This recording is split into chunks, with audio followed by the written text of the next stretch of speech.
in our community. I'm your host, Vidya Pradhan, and my guest today is Lynnea Hagan.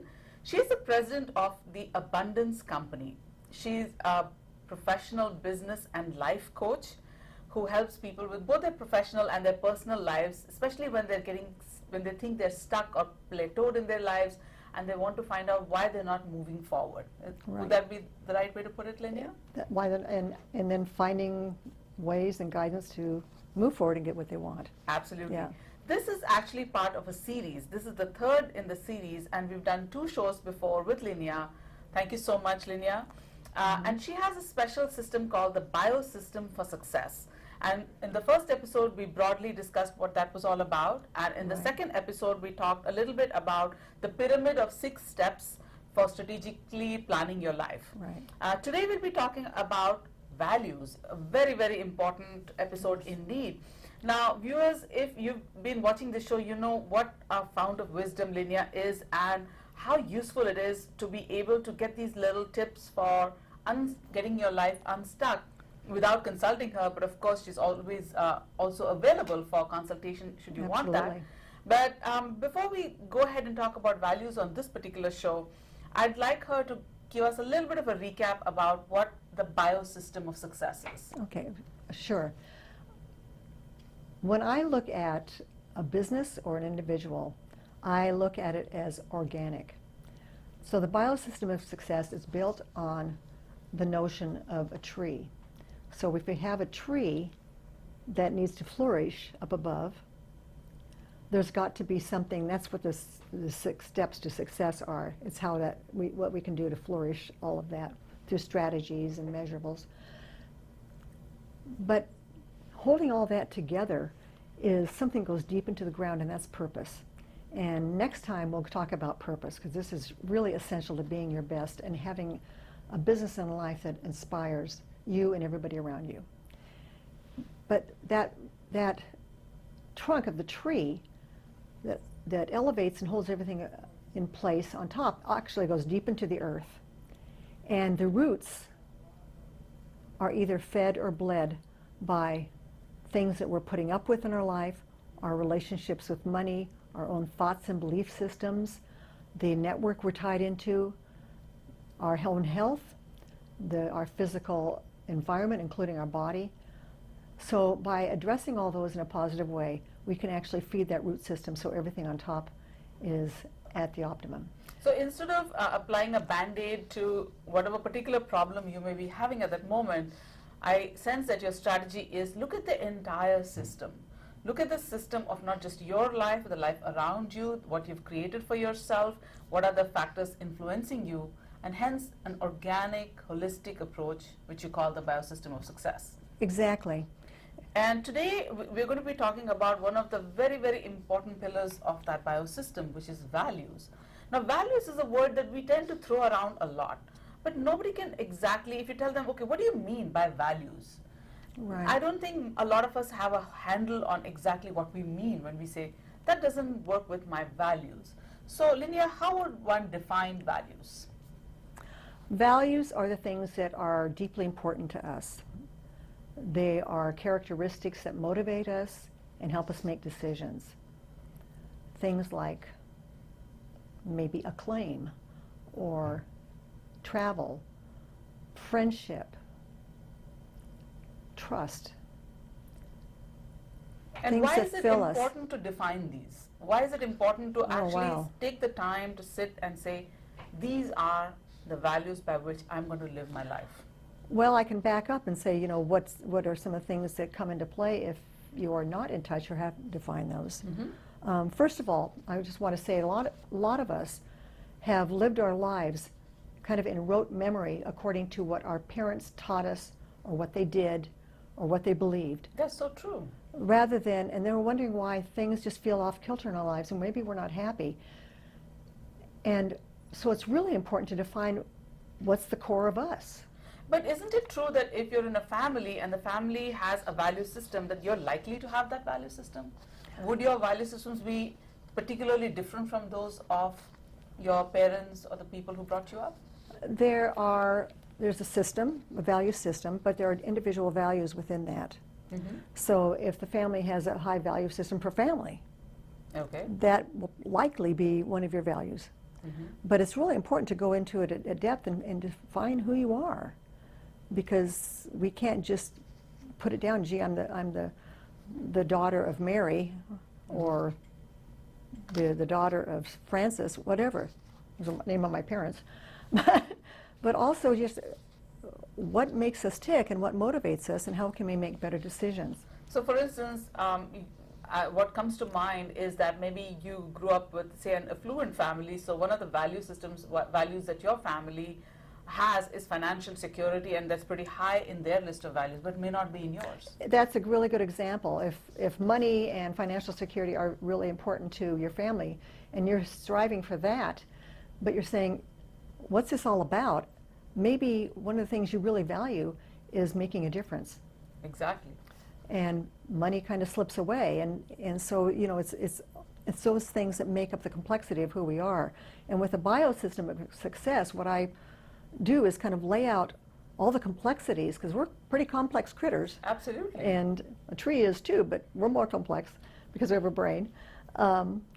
So when I look at the biosystem and the tree, which is the model, the values are actually the sunshine that is needed in order to exude things that help the things around it and itself actually be more healthy.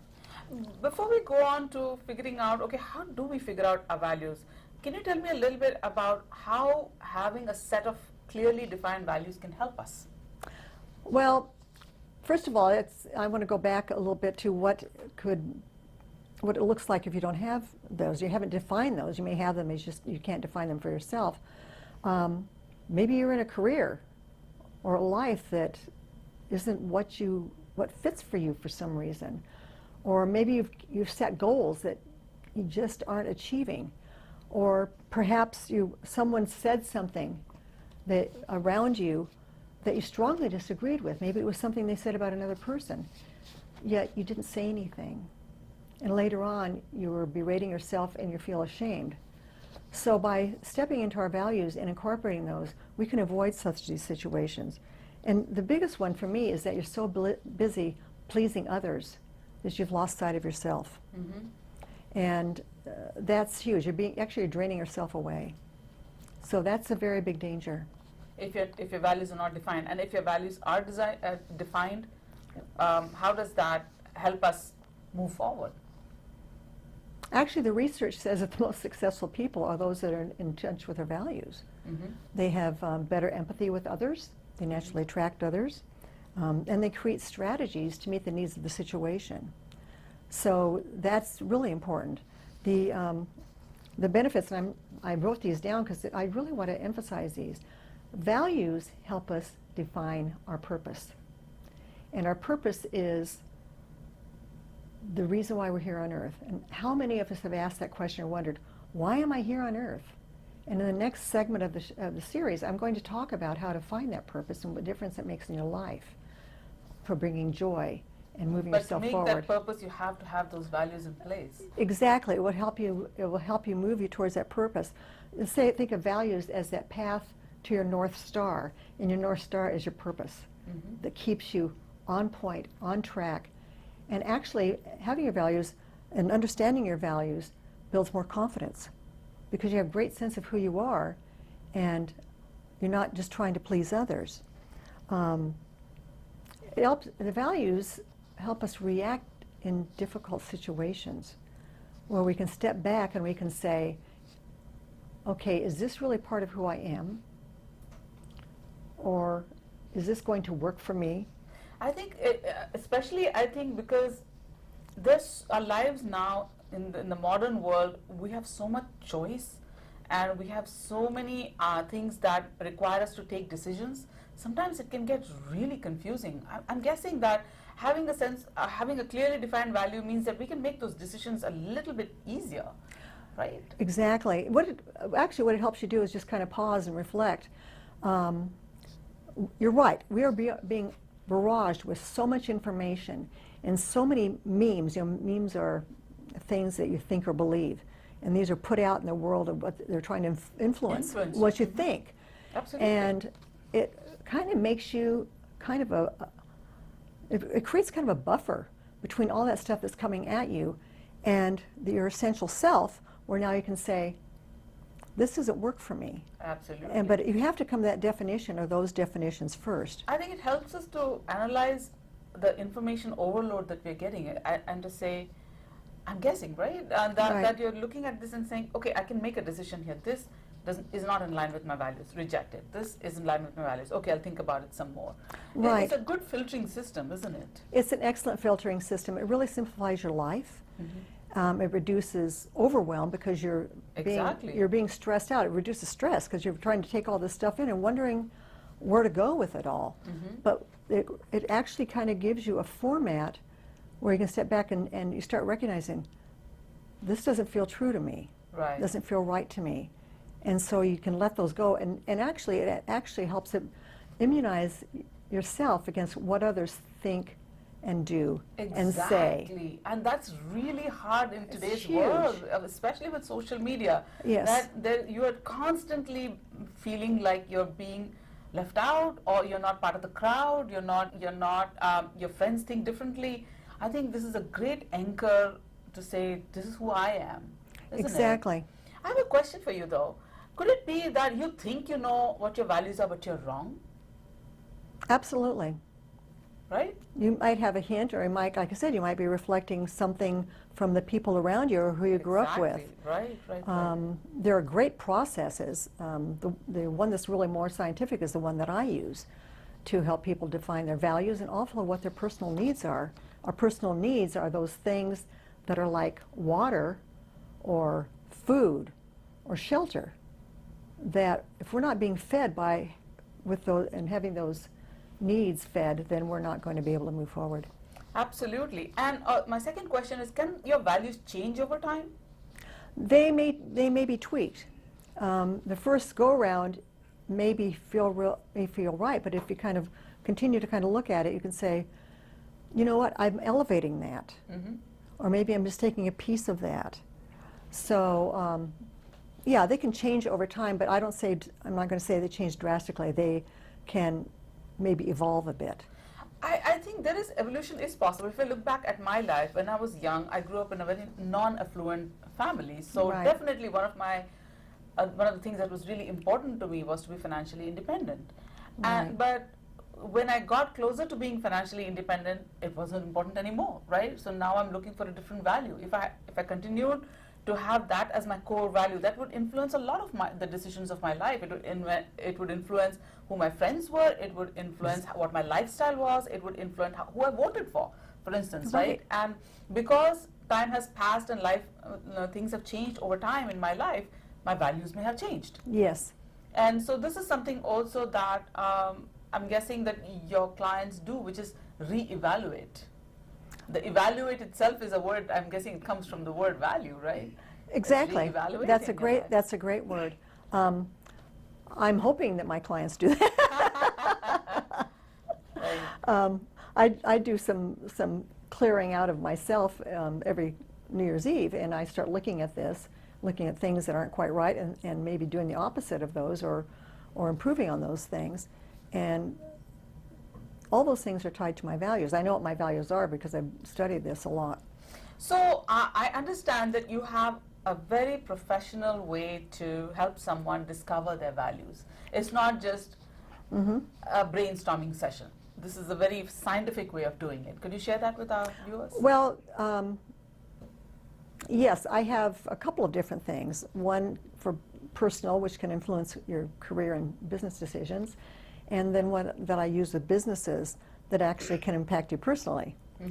So. So the value of an individual as well as the value of a business. The values you bring into a business to like deal with clients culture, and employees values. and that type of thing. Okay, got it. But it can also impact your growth and your impact as a human being. So tell me how that's done, a little bit about how that's done. We're going to be showing a couple of slides at this point. Yes.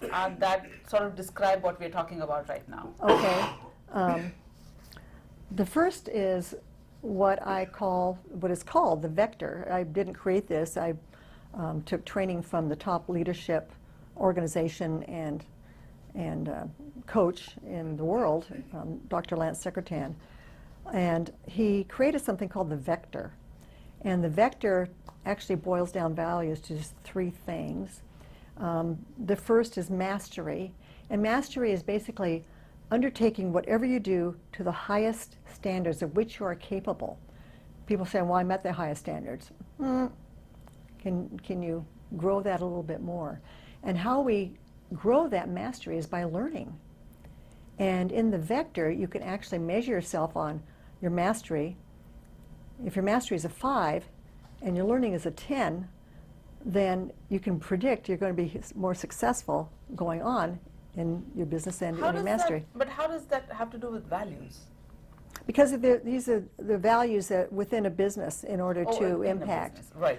But it does change you as a human being. The other step or other value within a business is chemistry. And chemistry is really important to all of us.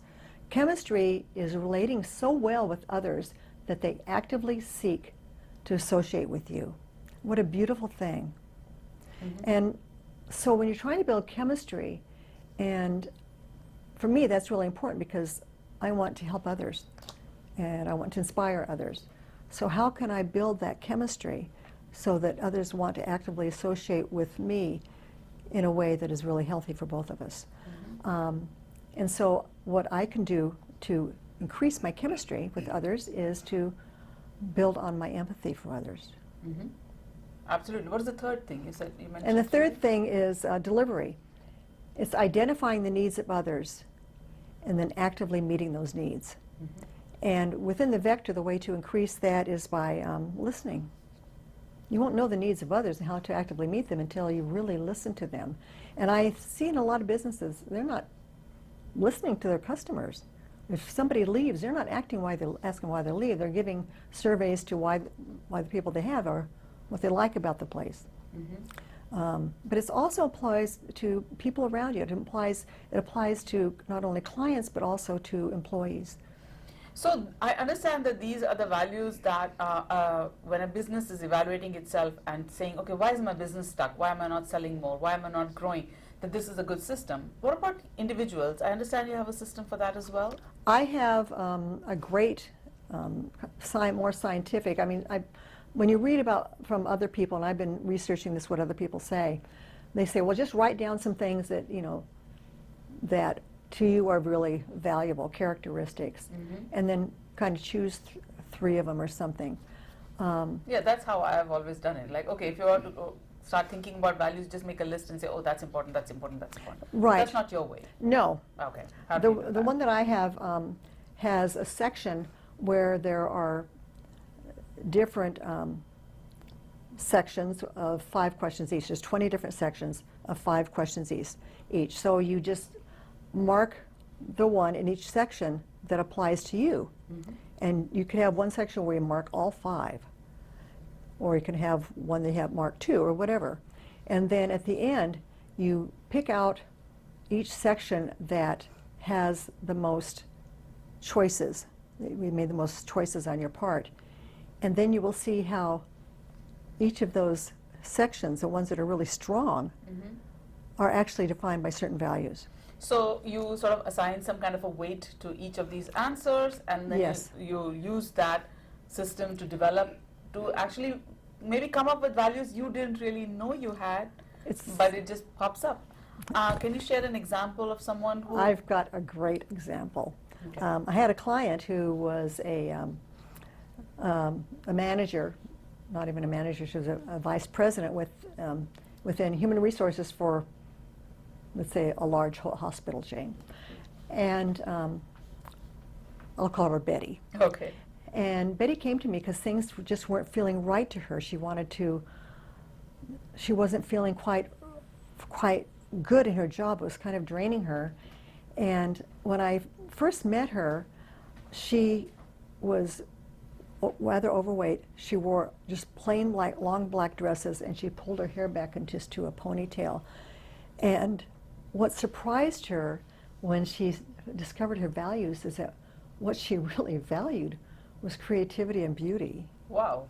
Okay. And she did this through your system? Yes. Okay. Yeah. and also leadership. So And creativity, beauty, and leadership. All right. it was an amazing shift, because she said, you know, it occurred to me, I used to do some bead creations, and I used to do a lot of things with my hands. I don't do that anymore. And I'd love to have beautiful things around my house, but I'm not doing that with myself. And I'm not going to take full credit, because she did a lot of work, but she lost weight. Mm-hmm. She's continued for years now to keep herself really trim. She said, I went out and I bought myself a red briefcase. It was like so out of place for her. You know, yeah, but sometimes you just need that little pop of color to brighten your life. This was like a really wild change. And just stepping out of those and making the choices based on what she really values, who's part of her. It gave her life direction. It gave her life a whole different direction than just putting the nose to the grindstone and, you know, doing the things she should be doing. And she bought herself a new car. Now she dresses in really bright colors, and she went into a job that felt better to her. So it was quite remarkable. Why do we forget? Oh, why do we lose touch with our values? What happens? Why did this lovely, vibrant person end up wearing dark clothes and pulling her hair back and being severe in her life? Why doesn't it come instinctively? Where do we lose our way? I believe there are a lot of different things. It could be responsibilities. That's a big one. I think that's huge. It could be not having the security you want, like you said, Right. and so really working towards more security. Maybe they are led to believe that having more power or recognition is important to them, that really is not one of their values of who they are. Maybe it's beauty or creativity. And you can bring that into everything you do, even if you're in a job like Director of Human Resources. Mm-hmm. You know, Right. it just makes the whole situation in your life, in your business life, in your personal life, much more wonderful, and you feel more fulfilled and more happy. I think for all those of you who are watching this show and thinking, yeah, there's something in my life that doesn't gel with, it just doesn't feel fulfilling to me. Maybe the place to start is defining your values. Yeah, define your Exactly. values and see, is my life in line with my values? Exactly. Well, what happens if you figured that out, but really there are some constraints to you making those choices, making those changes? What do you do then? Does What that kind of happen? constraints? Well, say for instance, you're in a job Right. that really is not in line with your values. But right now, there's a period of time, there's a transitional period where you're looking but not finding the job that would be more in line with your values. What do you do then? Well, the first step I would do is say, well, how can I build some of this in a small way into my job? Mm-hmm. Like the red briefcase. Exactly. Yeah, exactly. I just loved that story. And the other thing is, how can I make sure I'm living this out when I'm not at work? Oh, We've that's got a to be lovely fed. idea. We've got to be fed. Exactly. Yeah. If it's not happening at work, then at least in our personal lives we can have Make those it happen. values. Oh, that's lovely.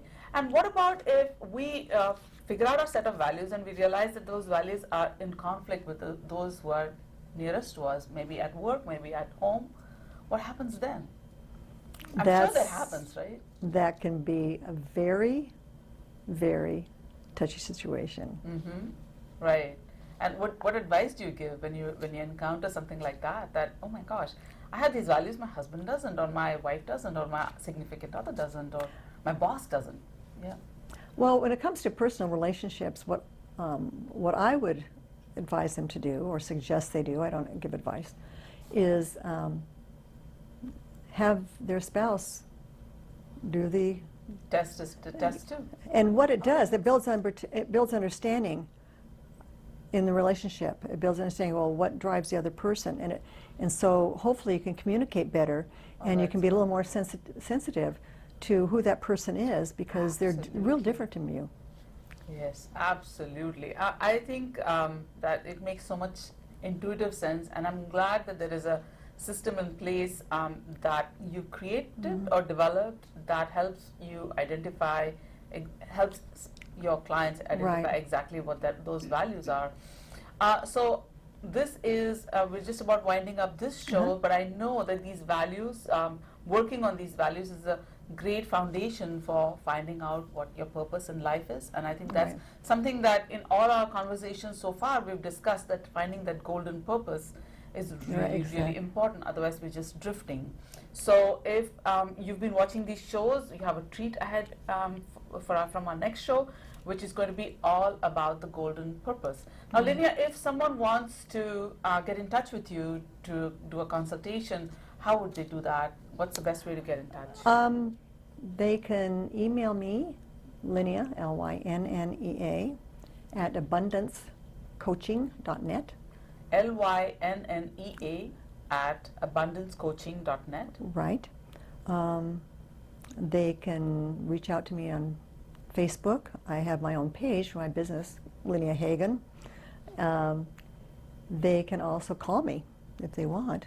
And the number would be on the website? The number, And at the website. probably. We need the website as well. Yeah, abundancecoaching.net or theabundancecompany.com. I have two websites. Okay, One is in, abundancecoaching.net and abundancecompany.com. right, the second one is in development, Okay. and the other one is old. And you have a couple of books. Please do mention their names to our viewers. They might just want to go out and get them. Are they available on Amazon? They are. Okay, and can you tell us the names? There are three. The bestseller is called The Spirit of Silicon Valley, Journeys of Truth and Hope. And the other bestseller, I co-authored a book called The Change book number 7. And then I wrote my own book called Lynnea Hagan on Stuckness, 140 Ways to Get Unstuck, Get Going, and Get What You Want. We've showed that book in our episodes in the past, and those are I think, if I remember correctly, that's a little book with tiny aphorisms and exercises that you can do to just Right. get unstuck in your life, and it's a wonderful resource. Yeah, it's a little place to journal. Well, thank you, Right. Lynnea, for your advice and wisdom and for being on the show today. Our viewers, look forward to our upcoming episodes and do find our past episodes. This is your host, Vidya, saying namaste, goodbye, and see you again soon. Right, thank you.